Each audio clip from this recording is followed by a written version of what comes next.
So I get going. So this is one video I wanted to show to you. But before this, I just want to give you the scenario that all of us has traveled by flight. I don't think there is anybody here who has never traveled in a flight. And before you get down from the flight, you will always hear this announcement.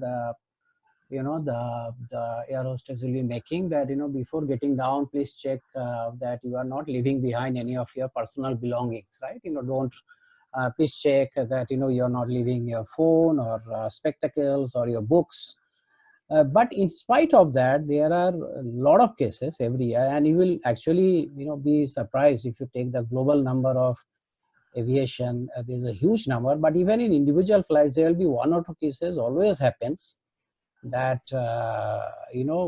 people leave something, and they go out because you are always in a rush. After you come out of the flight, you are in a rush to take your cab or something to reach your destination, and on the way you find out that I have missed my phone, or I have left my specs in the flight. And even if you rush back, you will not be able to get it, because typically they will take it out, they will give it to the security will put it in a register, and then you have to go back and give some proof. And if you have changed your seats, which many times people do, right? You are in 23B, but somebody makes a request, please go to 25F, you move, and then it's all mixed up because they don't even know who has left the stuff behind. Now, so Lufthansa, which is a German national airline, not a nationalized airline, but the premier airline of Germany, wanted to solve this problem. And they said that we want to have a way of, if anybody is leaving something personal in the flight, from the time they get down from the flight to the time they get out of the airport, typically it will take at least 10 minutes to go out if you don't have any luggage, checked in luggage. And if you have checked in luggage, maybe it will take 30 minutes. So before they go out of the airport, we want to hand over these personal belongings to these people so that they feel good. Now, if I may ask you that, if you are today, say Indigo or Air India, and you are the operations manager, which tomorrow many of you can well be, what will you do? What will be one solution which will do that, if somebody leaves something in the flight before they leave the airport, which will be say at max 15 minutes, at max between 15 to 30 minutes, how do I make sure that the right thing goes back to the right person? Now, you cannot make mistake, right? You cannot take my iPhone and give it to somebody else. It is not about being stolen. If you give my specs to somebody else, it may not be an issue of money, but making a specs will take me another week, so it is an inconvenience, right? If my magazine you give to somebody else, or book I was reading it, this will be a little bit of sentimental issue that there's some book I have lost. Now, suppose you understand that issue, what I'm talking about, hopefully, and you have been given this problem that before people leave the airport, if anybody leaves anything personal in the flight, in the aircraft, how do I hand it over back to that person? Will anybody like to take a attempt? And now I tell you, there is no right answer, wrong answer. It is all about giving your thoughts, whatever is coming to your mind. I am not here to say that no, yours is wrong, let me tell you, give you a smarter answer. Of course, there is an answer which Lufthansa has done, and we'll see it in a couple of minutes. Some of you may have already seen it, so in that case, please don't say that, because that will actually be taking away the thinking of a lot of other people. But if you have not come across this solution before, can you tell me one way of how will you like to do this? Sir, I can try, Siddhartha. Yeah, please go ahead. It is RFID technology.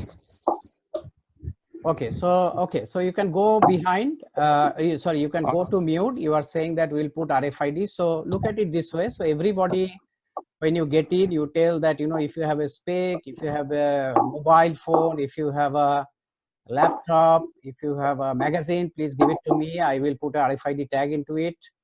And then, if the person is not, carrying it back, you put back the RFID number and trace it back to the individual. Then you make an announcement in the airport saying that Mr. Dipankar Customs, we have found a phone which you have left in the aircraft. And in all probability, Dipankar Customs is not interested to listen to any announcement now because you are in a rush to catch a flight. Catch a cab to go wherever you want to go. So think about it. I'm not saying you are right or wrong. I'm just saying, is it something? Will it work? So let's move on. Let's look at somebody else.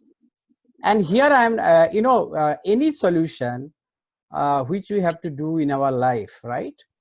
Sir, please, Rohit here, sir. Yeah, Rohit, just 1 minute. Any Yes, it may be solution? something like an artificial intelligence. Once a person enters the airport in the through the security gate, there only he is being scanned, and what articles he is being carried, that data is captured somewhere. The moment again he lands to No, the so I get your point, but think about it. The first issue out here is that you have to have a machine at the entrance, and you have to have a machine at multiple points in the airport. Each of the machine will be quite expensive. Then you will have to have the data.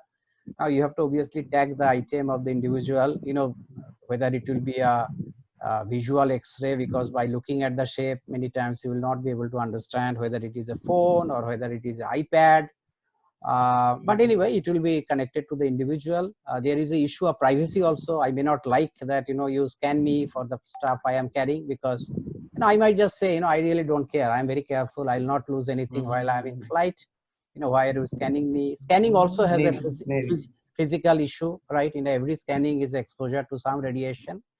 So again, I'm saying that you are not, I appreciate the fact that you guys are talking, and this can well be the answer, here also or somewhere else. But always think the solution has two parts. One is what is the core issue, and second is what is the simplest, lowest cost, most implementable solution. So I'll straight away go into this, what the Lufthansa did. Okay, let's. Can I take a shot? Yeah, please. I'm just going through few of the points. Yes. You're saying it is important. They will get it back before they leave the airport. Yes. Hello? Yes. Okay. Yes. And I'm sure that turnaround time is very important for these, not only the airlines, but also people over there. They also want to hurry out and get back to their houses. They have parking. Yes. In my mind, so nothing technology-wise is coming. Because I don't know, because if people have baggage, what you could have done is slowed down the baggage, would have held up 200 more. The only thing that comes to my mind, is it by any chance sniffer dogs, police dogs, bomb squad dogs, my possession, I don't know whose phone it is. I have no time to connect with people to find out which seat number, because the point is, so a dog will know by the smell, and you have lots of dogs who have got extremely powerful sense of smell, who can sift through and run around in a specific course from the gate, etc., and try to catch before that guy goes out. Just a thought. Yeah, good thought. So let's move. I think you are. I don't know whether technology works here. Yeah. Ja, ontzettend leuk. Persoonlijk vind ik hem gewoon een aanwinst voor het bedrijf. En hij kan ook echt iets wat niemand anders kan.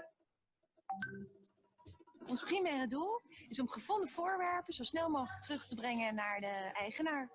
We houden daarvoor social media in de gaten en de crew die na elke vlucht het vliegtuig checkt. Ik vind het ook wel heel erg leuk dat we natuurlijk een beetje hulp daarbij krijgen.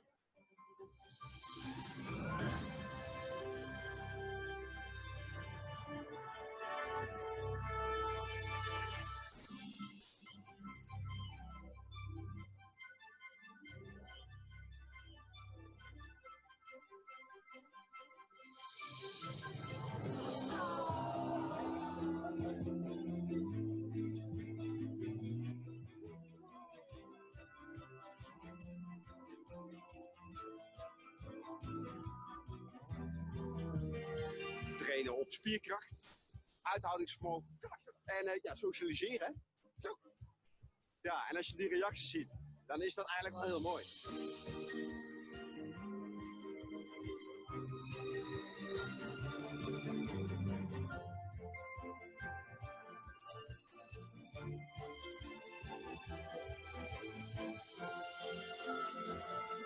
komt regelmatig langs. Maar ja, ik moet ook eerlijk bekennen, ik verwen me ook wel.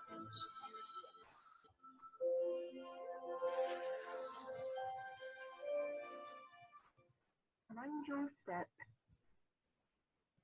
Mind your step. Yeah. Sorry. So sometimes nature is better than technology. Yeah, absolutely. So, you know, the reason our Shubhangshu could crack it also, I will tell some of you, all of you, that is his essentially his quizzing background. You know, when you do quiz now, you will be able to quickly connect some dots and come with a solution which is more or less close to the actual solution. That is the trick of so you know, that is where I have always been saying let's have a quiz club, because it's a good one, Shubhangshu. Thank you. And you know, so I just wanted to show this one mistake I made. Of course, you have seen it is not Lufthansa, it is KLM. But nevertheless, the whole thing is about, you know, if you look at it, people, you see, many times we get very involved in thinking that, you know, how do I solve it? You know, these people are not, you know, getting their stuff, and there is a constraint of time, and then, you know, can I do a, you know, technology solution? You know, most of us will have in today's world intend to move to a technology solution, RFID tags, you know, scanning and all that. So let me tell you, even when I got first introduced to this concept, my thought was also similar lines. And we'll see that most of the time we think on those lines. But second point out here is that if you look at the core, you know, the solution started by defining the problem. You know, if the people would have got caught into thinking that, you know, the people are forgetful, we have to fix them, you know, we have to find them, let them suffer, you know, then they might have said, okay, please keep all your things with, you know, like in the normal buses, if you see, they say that all your personal things are your responsibility, better keep it, better keep it. By the way, when I put this chat window here, that also get projected to you or not? Not, no? No. Chat window doesn't come, thankfully, yeah. So you know, buses and all, you will see that, you know, you'll say that, you know, please keep your stuff, it is your responsibility. But in flight, you know, you have a different quality of, you know, experience you are supposed to give. It's a closed environment, and you want to make sure that people are not inconvenienced. So it is not just about, you know, you can always thought that, okay, I will have a foolproof system of, you know, returning it back to them. Anyway, they will come back. So they show their, you know, identity. What is the big deal of, you know, that they have to wait for a couple of days to get it back. But then the whole problem was defined by somebody that, see, no, we can't afford, we can't be angry with the people. These people might be forgetful for whatever reasons, and they need these things for their productivity. They need their spectacles, they need their iPad, iPhone, laptop, what they are carrying. That's why they have brought it out in from their hand luggage and had been using. And forget everything, let's find a way to give it back to them in a way which is not expensive, which is not, you know, looking at their private data, which is not invasive, which is low cost. And on the top of that, this particular solution is very cute. You know, you just think about it. Some dog comes and gives you your mobile phone bag, you know, such a nice dog which you have seen, you feel so good, you know, you'll become a fan of probably KLM for rest of your life, right? So this is something for now we'll park with ourselves and move on to the next story. So this is not something I will make a Q&A sort of thing. I just give this as a, this is a very known case. You probably, many of you will be knowing if you are involved at least with the social sector. So this is, this lady is Jane Chen, and few of our classmates from Stanford University, they took a class in Stanford called extreme engineering. Means how do you make things which deliver the same functionalities at a very low cost. So if you look at Nano, which did not become very successful in India for various reasons, but it is an example of extreme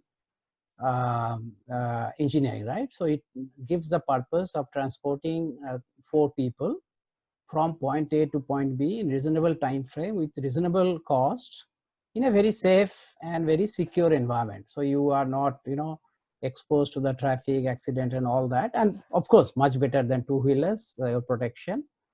And also you are, protected from sun, you have the AC, the comfort, the rain, you are protected and all of it. So the same way, there are many other things around us. We talk of this extreme engineering, and they did a class.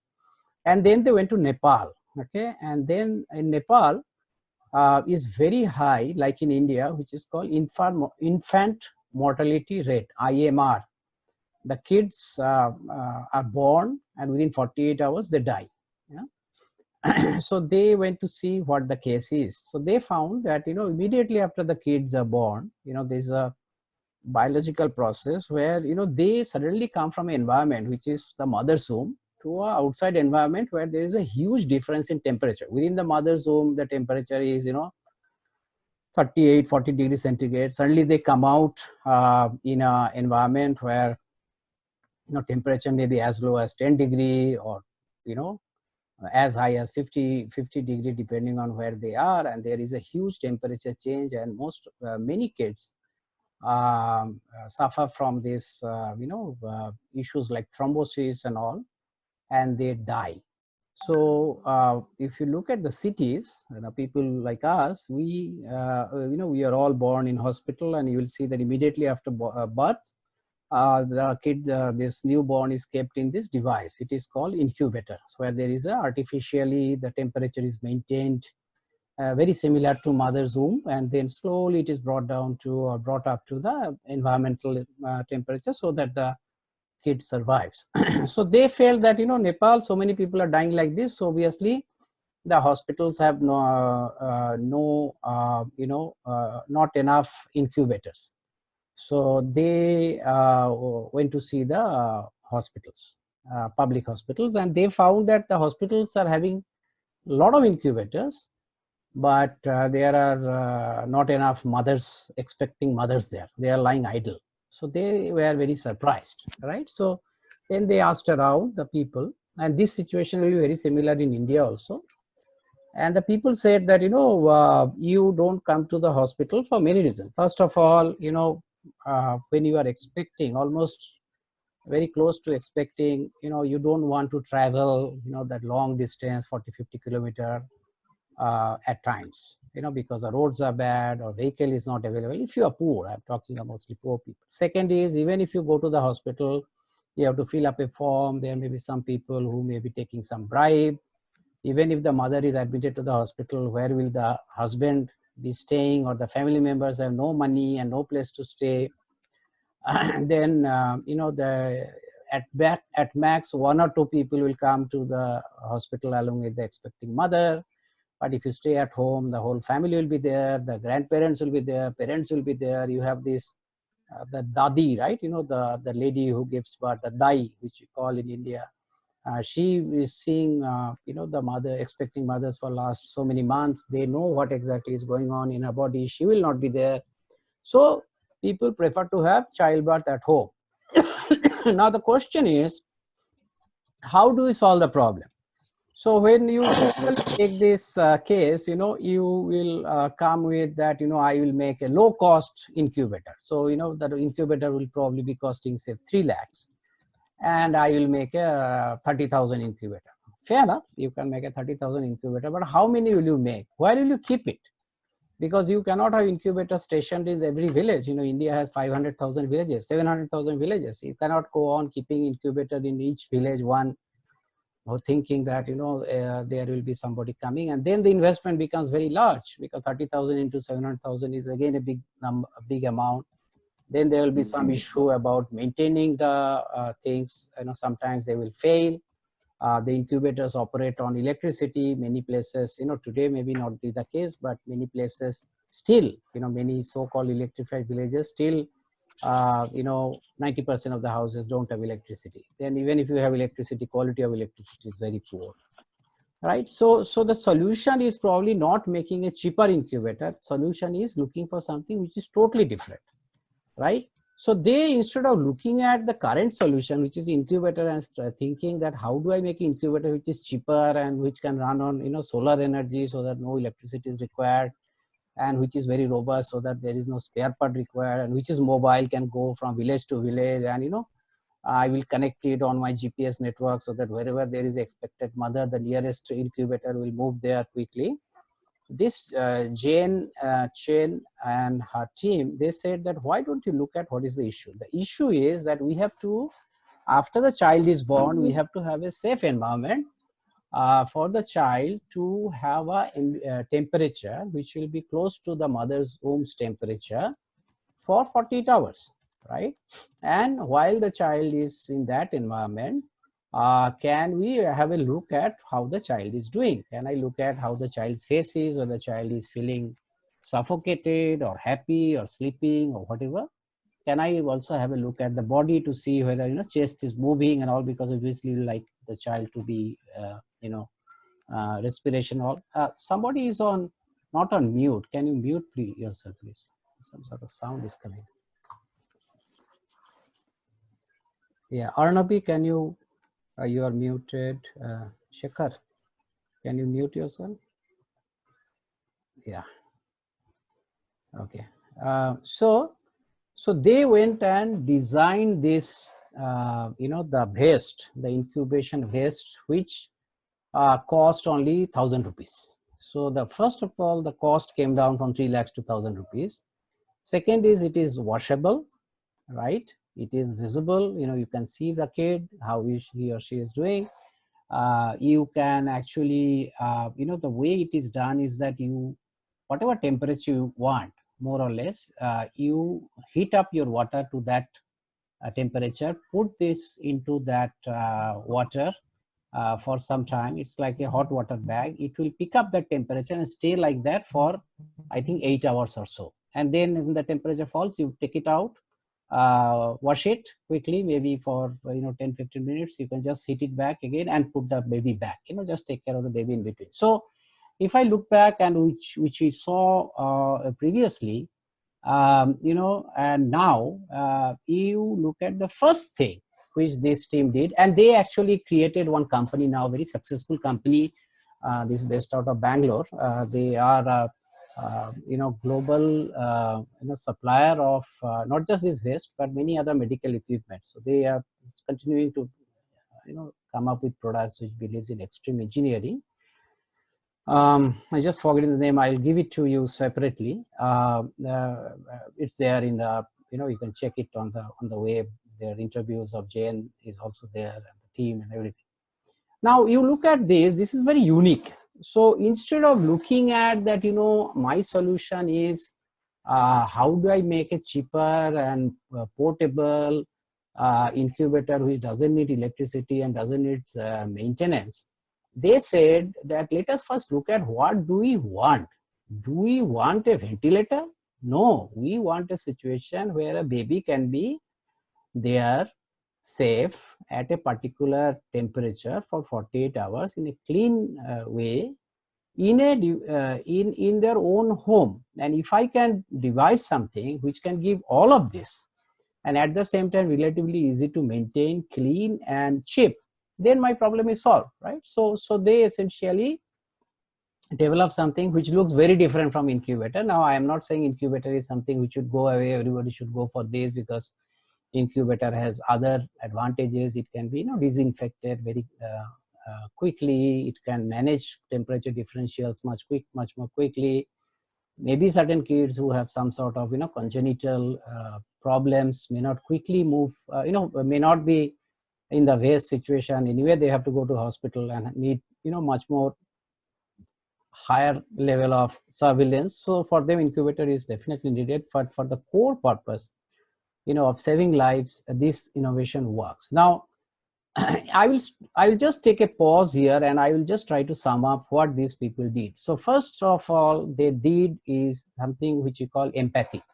And that is where I get into my first, what I have been saying before even we started, that, if you come to me today and say that, I have fever, my first reaction always is that, take some paracetamol and you'll feel better. And if you look at all of us, and including myself, whenever somebody comes with a problem, something, even before they start, we start giving them solutions. If they say, I'm not doing good in studies, we'll say, you start online classes, or you join some Akash. If somebody says, I am having health problem, you take multivitamin. If somebody says, I'm losing hair, you take this tonic. But we very rarely display something which is called empathy. And that is the first step of design thinking. Design thinking starts with we getting into the shoes of the customer and trying to understand what is the core issue we are trying to solve. So, I will give you an example of, this even in COVID context, right? If you look at today, what do the people want in the COVID? Then we can look at it, various things, that everybody wants ventilator, everybody wants mask, everybody wants 3 pairs of masks. They need medicine, they need to test whether they are having positive, whether they are resistant, everyone need vaccine. But core of the core, at this point of time, if you look at the government of India and government of West Bengal, they said that none of these are there and that will take time. Probably you don't have, resources also. We can do all of that expensive things. But the first thing which we do is, let's look at the core issue today. The core issue today is people are very scared. People feel that it can come to them from the neighbors if people are moving around freely.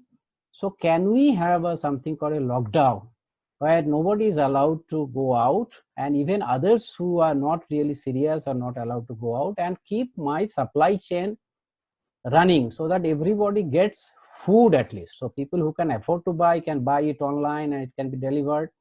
People who can't afford to buy, they can just land up in the nearest station, the restaurant shop and get it. Even if they can't get it, let the local councillor, local MLA, whoever, but some way or other. And we have seen it, because in Bangalore, we have been feeding, some of us, not necessarily myself, a small organization, we have been feeding people, and the numbers have now almost become zero, because, the government has been able to reach everybody with the food. So that is so instead of that, if the government would have said, we need to have a vaccine. Where is the vaccine? We are so frustrated. We need to have treatment. Where is the ventilator? Where is the bed and everything?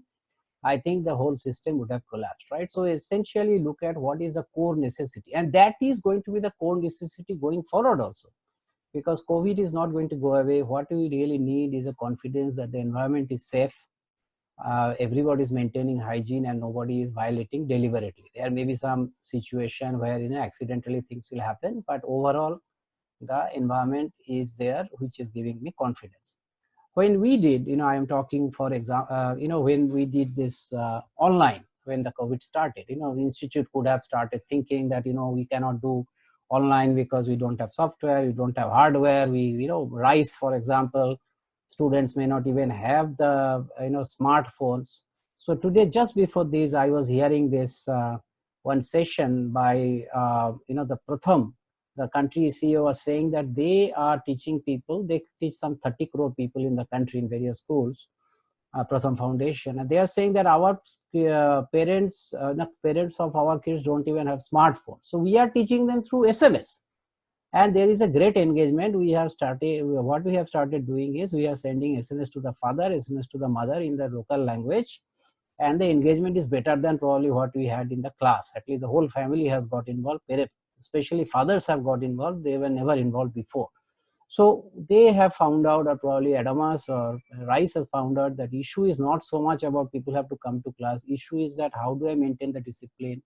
How do I maintain the regularity? And how do I, within the constraint that nobody is able to go, a lot of people may not have device, connectivity may be an issue, I will try to solve. So you get into the core issue, which is nothing, which is something which you can do when you have empathy, when you get into somebody else's shoes. That is point number one for design thinking process. The second thing is defining the problem. Once you hear out the person to the fullest extent, and some of the best leaders, some of the best doctors are the ones who actually go to them, you will find that they will be rapt attention. They will not, when I take my mother to her doctor, you will see that she even if my mother may not be saying the right thing in a very structured way, they will never really like me to tell what is going on. They will say, "Aap boliye, aap bolte raho, you go on telling," because they will try to understand the inner, the issues which is coming out from the patients. Maybe it will take a little more time, but they will create that confidence. Next step is that you define the problem. What is the core issue? And if you look at all around us, most of the time we get wrong solutions because we are looking at the wrong problem. We always say the politicians are corrupt, right? It is a big thing. But why the politicians are corrupt? If you really strip down, if you really find that is a politician corrupt because they are corrupt by birth, may not be so. There are so many good politicians. Is it because that they are, in a situation where they are helpless? Is it a way our election system operates? If you go down and go to the root, maybe many times and almost all the time, what looks to be a problem is not what is actually the problem. So when I will take my example from Infosys, when you got the income tax, project, they gave us just a very simple statement saying that, today we are taking average 189 days to give returns. And in the process, we are paying 7,000 to 10,000 crores of interest. We want to make average time of return to 60 days. Now you do it how you want to do. And for every return which will be done in 60 days, we'll pay you some money.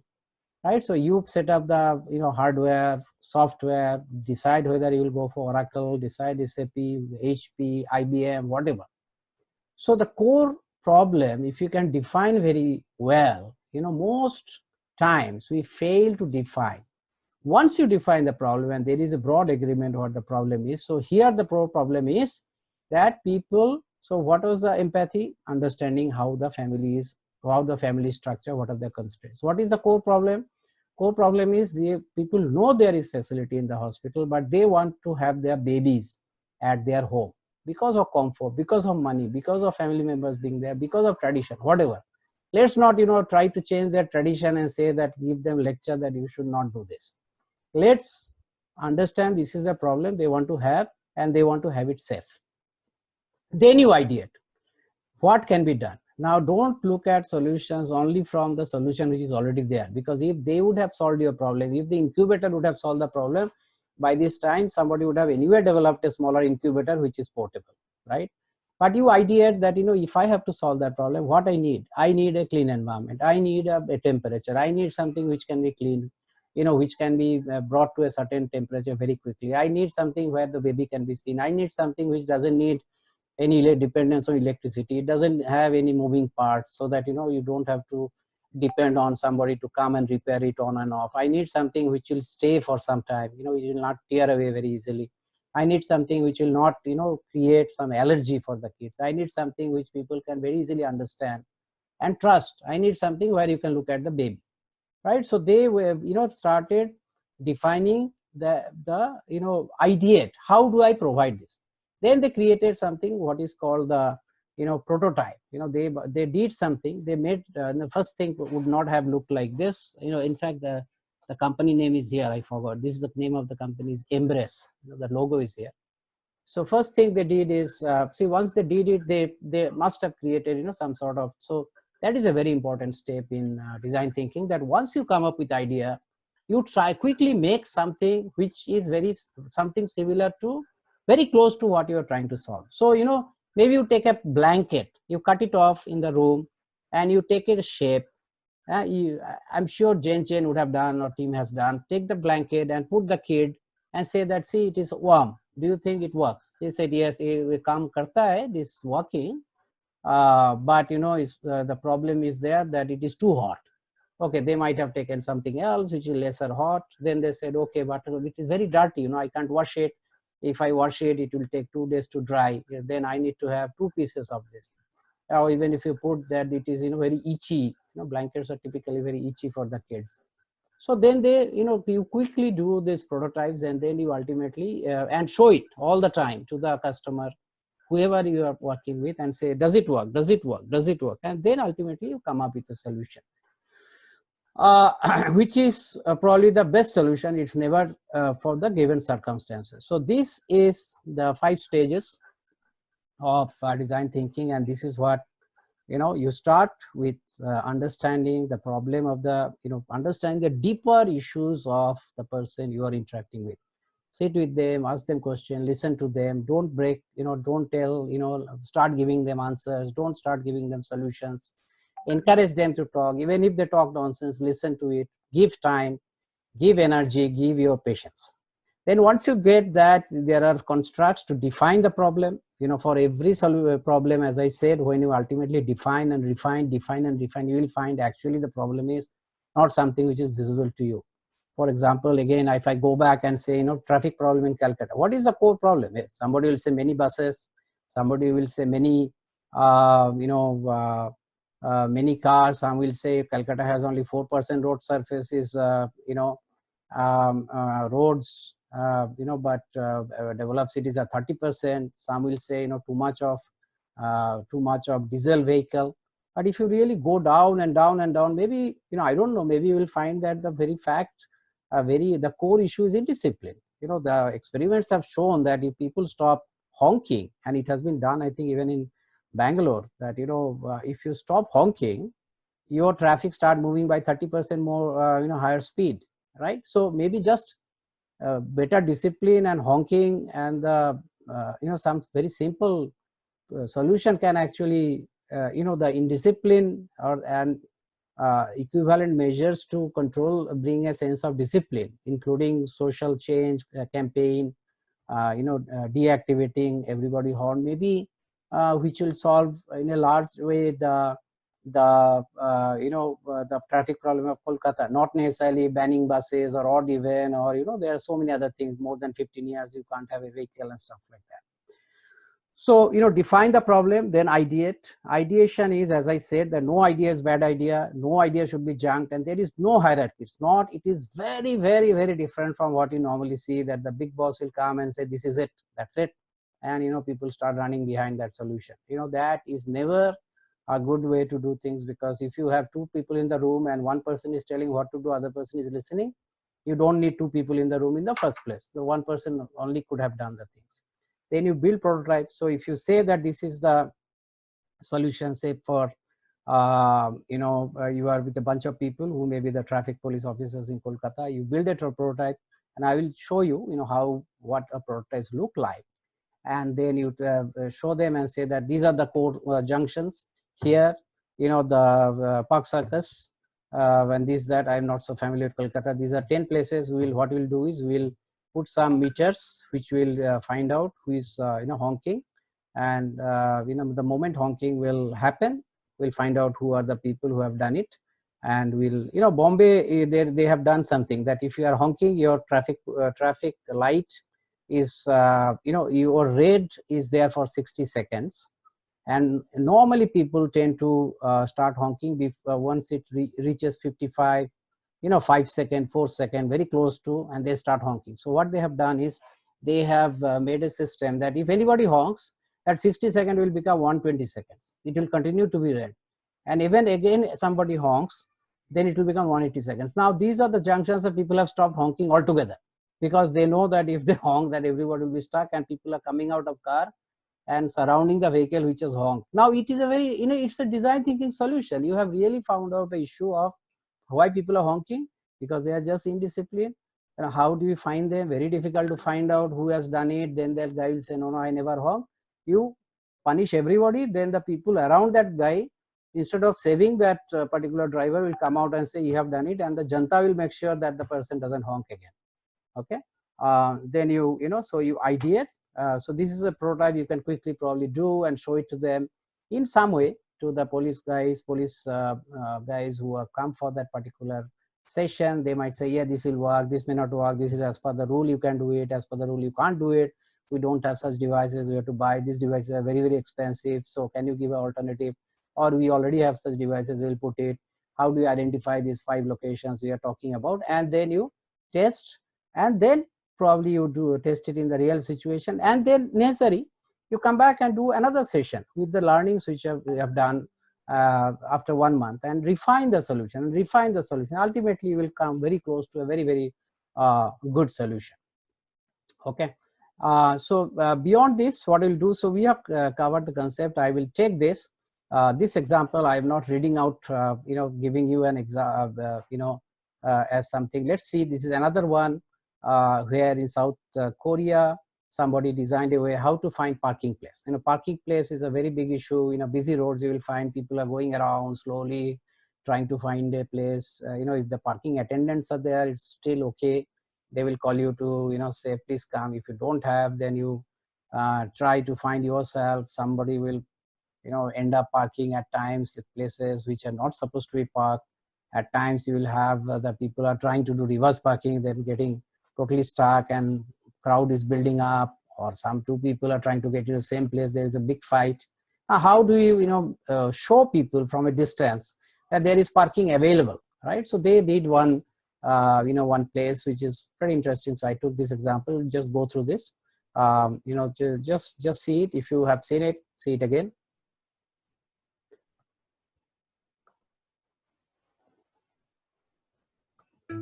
South Korea, a country devoid of oil. Seoul, a city where 1/4 of Koreans live, with one of the world's highest gasoline consumption. The situation is getting worse. Car usage is increasing. Petroleum costs are rising. Parking spaces are scarce. People are stressed out. Every day, a Seoul driver wanders 500 meters to find. Is it balloon? In a month, this equals 15 kilometers or 1 liter of gas.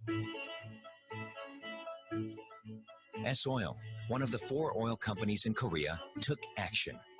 It is on a mission to save oil. Right here, right now. Thus begins the HERE campaign. It has set up a HERE balloon for each parking space. As a car parks in it, the balloon falls.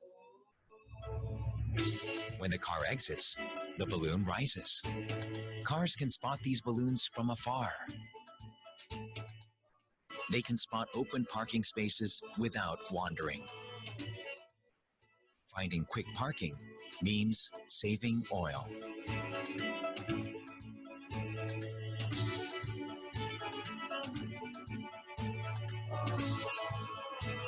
One easily spotted parking spot is worth 1 liter of oil saved.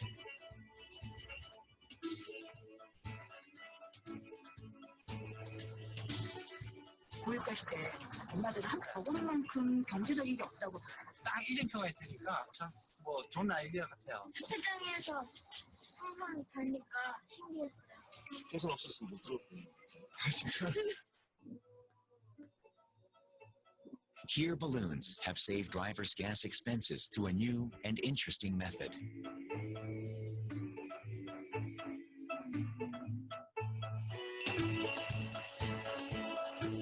S-Oil, the oil seller, gained the impression of an oil-saving company.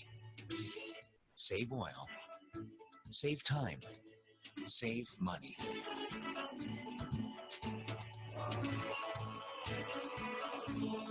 HERE, taking action for a better world.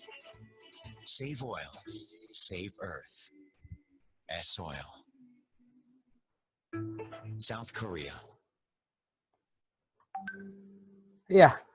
So, there are in net, you can always find, there are a bunch of videos, you can pick it up if you are interested. There are many examples. See, there is this 10 things I didn't know what it is used for, and 10, there are this series of videos about, why there is a hole in the window of the flight of a aircraft.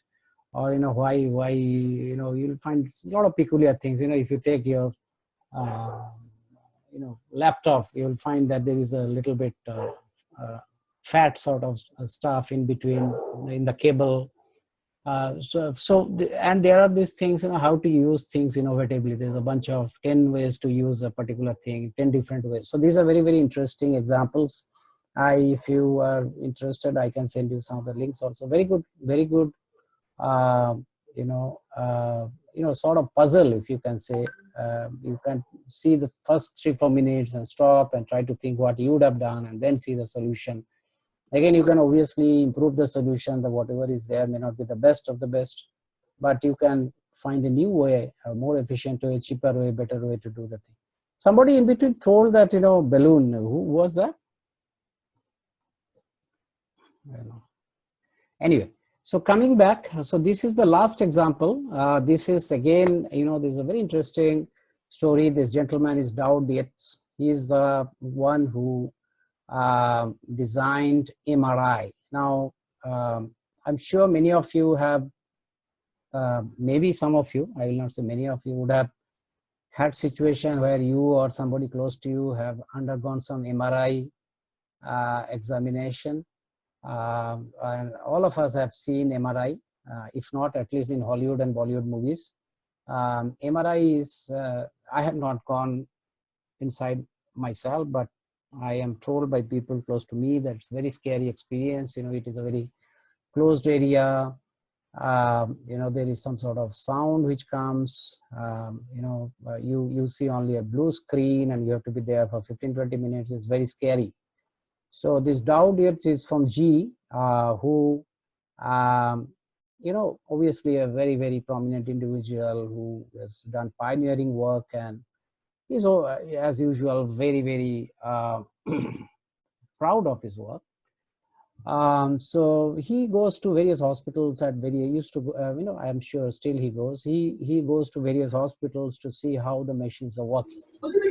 So he once visits one hospital, and he found that a kid is coming with the parents for MRI. So kid is very, very excited, hospital and all that. But just before getting into MRI, she got very scared, started crying, and, parents can't control. So they have to sedate her. They have to give her some sort of medicine so that she become, unconscious. And they do MRI, and, and then she goes back. Then he asked a doctor there that, is it a very common thing? And the doctor say, yes, 80% of the cases with kids, we have to do sedation. And he gets very frustrated. He gets very sad. He feels that, the machine which I have developed, which is obviously saving millions of lives across the world, is so scary for a small kid. And what can I do about it? So he goes back, and, normally he would have also thought that, can I develop a MRI? First of all, MRI is something which is inevitable. Let's face it. I mean, let's look at the so-called boundary conditions. You don't have a machine which can do MRI equivalent work today. You have to do MRIs in certain cases. Second is its success in understanding, deploying issues and saving lives is unquestioned. Third is there are thousands and thousands of MRI machines across the world in various hospitals. They are very expensive. They cost anything between 1.5 to 3 crores. So you can't replace them. You can't just say, okay, stop this, we'll start something else. There is no question of stopping. You don't have an alternative machine, and it's a huge investment. So what do? You can live with it, saying that, okay, 20%, how does it matter? I really don't care. But he really felt, he actually has spoken about it, written about it, and you can find it out. Maybe I have referenced it in my PPT also, that he literally had water in his eyes. He cried actually seeing that situation. And he went back and said, what can I do about it? There is no way I can change the machine. I can't expand the space inside because then the electromagnetic radiation will weaken. I cannot avoid putting people inside. I cannot take away the sound because that sound is, if you try to neutralize the sound, you have to generate some other sound, and then that will affect the images. So what he came up with is the idea that can I convert this, MRI machine is some sort of a, as if it is a game. So, there are many places, I don't think in India, but in US, many hospitals, children hospital has adopted this model. Now, this is one of the examples of many other models, which they have made the MRI section as a sort of, if a kid is coming, they actually make it as a game. So as and when the kid comes, it's something like somebody comes in some dress or fairy tale princess will come and, take them in, put her into some sort of dress which doesn't interfere with electromagnetic radiation. Then they tell their story that, you are in, show them some other, graffiti on the wall or some other thing, say that, you are in a jungle, there is some sort of person who is not so good trying to, I'm building my own story, but stories will be similar to this, and you have to hide from that person in a place where, it is no, she can't see you or he can't see you, and that the only place to hide is this MRI machine. And it has been seen that, that 80% have actually come to less than 10%, it's things like this. Somebody created maybe a story around a jungle, somebody created a story about somewhere else they have created a story around cartoon characters, somebody might have done some sort of a Disneyland equivalent, some has created something similar to adventure sports, but wherever it has been done, his dog came back with a thought, it has reduced from 80% to almost 0%. Now again, this is something, if you go back and look at the steps, and I will come back, go straight away to the next slide. That first he had this empathy that kids are suffering. She could have easily said, nobody has come back to him to say that you designed something flawed. Kids are crying. He only found out and he felt bad about it, and he felt how bad the kids are facing and how much more bad the parents and the doctors and the nurses are feeling. And then he defined the problem as the whole problem is about being inside in a claustrophobic area where they can't see the parents and they are feeling that they have been punished. So he ideated on that, how do I solve it? And the boundary condition was that you cannot change the machine, you cannot change the technology, you cannot make it bigger, you cannot neutralize, but can I make it part of a larger game which somebody plays and feels that, it is just one more step. He created some prototype, I'm sure, first hospital, obviously modification takes time, some sort of effort. He must have gone up with them, took a couple of kids through that process, maybe not for MRI itself, but just to ideate and see whether they get engaged, and found it is working, and then he widely made it available, the idea as a concept, and people have made. So, so if you, on the right side, I have put some photos essentially from some of the sessions which I did. This is how it happens. People come into small groups. If you do a workshop, you will see that typically 5 to 7 people create a group, then they take up, talk to each other, take some problems, then do the empathy part, then sit down together, define, there is a construct to define, then put the ideas. Typical, it will be on a board. You will put up these sticker pads, that 3M stick pads, everybody's ideas, 40, 50, 60 ideas will come. Then you will go through the ideas, refine it, make it, in groups, because there will be similar thoughts which will be coming. Then, take some 4 or 5 boxes to make 4 or 5 ideas, and by 3 criteria, couple of criteria that, how costly it will be, whether we can really build it, whether it is very long term. You come up with one idea which you work on, you create something on the bottom right, something called a prototype, which is like a physical expression of the problem. It's a DTC, is a Delhi Transport Corporation. It's a bus. So, somebody must have defined the traffic problem, and, there's a traffic light in front of it, and then, some other things. You use, you're given certain things in the way prototype is built is that you are given certain things. You're given some cardboard box, you're given some small plates, you're given some threads, gum, newspaper, magazines, and told that, whatever, with this you have to create the prototype. Now, this is a very important thing, because this teaches a very, very important lesson in your life, that your resources are always limited. you know, if unlimited resource, we can solve all problems, but the reality is the resource is always limited. So how creative you can be with whatever has been given, the 5-6 item that has been given, and whatever else in the room you can use, which without destroying it, you create your prototypes, right? So that is another important thing which design thinking teaches you. This is some of the readings. There is a you know, if I send you the PPT, you will find a HBR, Harvard Business Review article is there. Some links they are pretty good. This Team-bound book is not mentioned here. Maybe I will add that also while before sending. So there we come to the end. Anybody wants to get some information, or you know me, but in any other way you can reach me on WhatsApp or email. So just to sum up, again, design thinking is not a big theory. It's about practice. It is more of doing than learning. We can apply it in every field. You can apply it in your personal life, professional life, social life. You can apply it today night itself in a problem and try to do it, you know, something differently. First step is always stepping back, try to understand the person or the customer better than jumping into solutions. That is empathy. Then you define, try to define, refine, and find out the core issue. Because if our problem is not defined well, answer will always be wrong.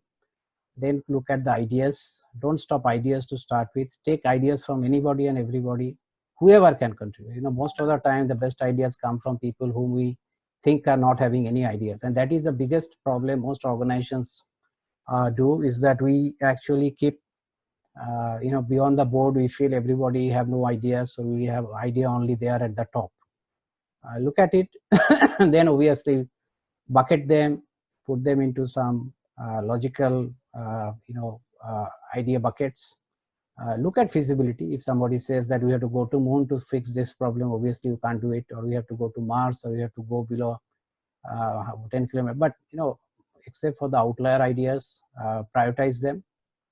Create prototypes. Maybe you can create multiple prototypes with whatever is there in front of you, because that's a very important lesson, that life is not about unlimited resource, and manager's life is all about creating solutions with limited resource. That's why the manager is a manager. Otherwise anybody can be a manager. And then run it with your customers immediately. Don't wait for, you know, don't make a solution which, and then after months you give it to the customer and customer says it doesn't work, and then you start again.